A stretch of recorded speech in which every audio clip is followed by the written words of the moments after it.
Yeray, thank you for joining me, specifically to talk about destinations within Indonesia. We've both been in Indonesia for a long time. Indonesia is so diverse, it's so beautiful, I think it's totally unique. And why I wanted to do this chat and a video around it is to really try and help people decide maybe where they want to explore with us. So, Yeray, Head of Experience, 10 years? 10 years in Indonesia, exploring north to south, diving, snorkeling, trekking. Done how many dives? Around 4,000 dives. That's like 4 months of my life underwater. So nobody better to kind of talk about the special little details of these destinations. Let's start with our key destinations. Raja Ampat, David Attenborough called it the last paradise on earth. Tell us more. Raja Ampat is definitely a destination that you have to visit once in your lifetime. It's right on the north of Indonesia. It's part of West Papua, on the western side of the tip of Papua. And it's composed by an archipelago of 1,500 islands. That's over 40,000 kilometers square. How'd you get there? To get there, it's very easy. Just a flight, either from Bali or Jakarta. You fly through Jakarta, it's 4 hours, from Bali 3 hours, and our team will be welcoming you at the airport. It's just 10-minute ride on a car to get to the boat. When's the best time to go to Raja Ampat? All the way from end of September until May, it's the best time of the year to be there, weather-wise, and also, sailing condition-wise is the best time as well.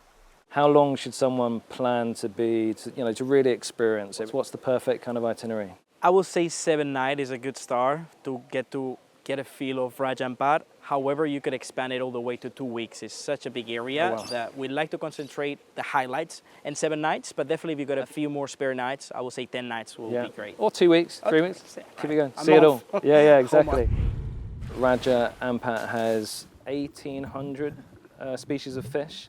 Absolutely, yes. 1,800 species of fish and over 550 species of coral. That's the most biodiverse place on Earth. David Attenborough also called it the Amazon of the seas. Put that into context with somewhere else in the world, like Caribbean or Maldives or... Think of Caribbean. When we could talk about corals, that would be 65 species of corals in the Caribbean and 550 in Raja Ampat. And fish-wise, it will be 500 species of fish in the Caribbean and over the 1,800 that we have in Raja Ampat. I'd say, about 50% of our guests dive? Would you say Raja Ampat is solely for divers?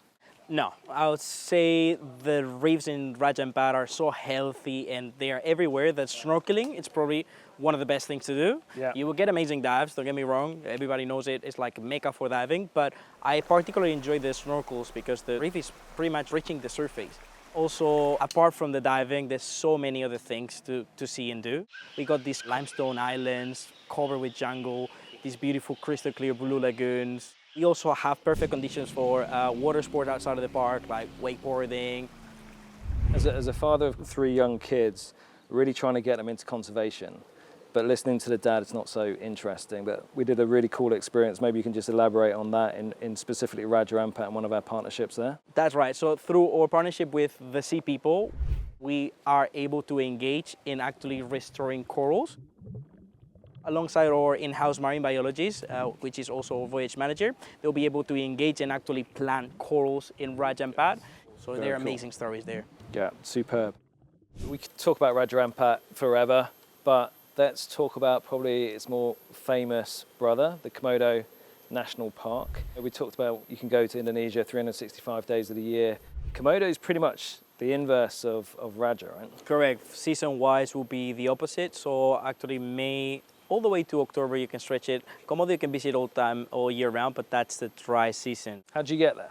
You can fly directly from Bali, only an hour away, or from Jakarta, a couple hours. And loads of flights. Lots of flights every day, so very easy. There's even now a direct flight from Singapore. It's an international airport there.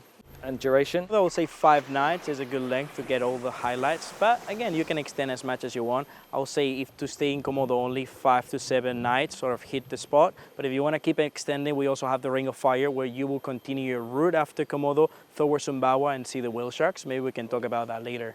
Komodo's famous, I suppose, for a big lizard. Right. Has a lot more to offer as well, though. Mm-hmm. Komodo is a national park and also a marine conservation area. Yeah. It's a bit smaller than Raja Ampat. We got about 29 islands. We've got very different landscapes than Raja Ampat. It's more like savanna, grasslands. It changes a lot throughout the year. People want to know about the dragons. Yeah, dragons are the star of the show, we know that, and it's definitely a hit for every single trip. We always go with the rangers to one of our locations where we can reliably see them. You mentioned whale sharks, largest fish in the world. That's right, so if you were continuing sailing from Komodo, so you do all these amazing stuff, in a 6 night, 7 night, you can continue all the way to Sumbawa and you will get to Sale Bay. There's a bay where has an estimated population of about 100 whale sharks all year round. The ones that we have around Sale are juveniles and they get, the biggest I've seen there is 10 meters, so yeah, Huge. big. Right, so you jump in, there's 10-meter amazing animals there, and you're like initially quite scared, I suppose. What if I going to be swallowed by its massive mouth? They only eat plankton. They are completely harmless to humans. I mean, every time I think of whale sharks, I kind of hear the screams of guests when they jump in the water. Ah! Yeah. That's the first reaction. But then you start seeing how actually don't care about you. You do have to sometimes move away. They're curious. Yeah. It's very safe to be with them in the water, and it's probably one of the highlights for every single guest that does the Ring of Fire. How far is the Ring of Fire itinerary, and what does that include? So Ring of Fire will expand across 400 kilometers, so that's quite a distance. There's a bit of sailing during the night, so it's not like you will miss any activities because you're sailing around. It's a very active volcanic area. We will be sailing across active volcanoes, snorkeling in bubbling reefs, and we even kayak inside of a crater of an extinct volcano. Yeah, that's amazing. And so your background pretty much the whole trip is volcano after volcano. That's right. Probably nowhere else like that in the world. Yeah. Has to be done. Yeray, thank you very much.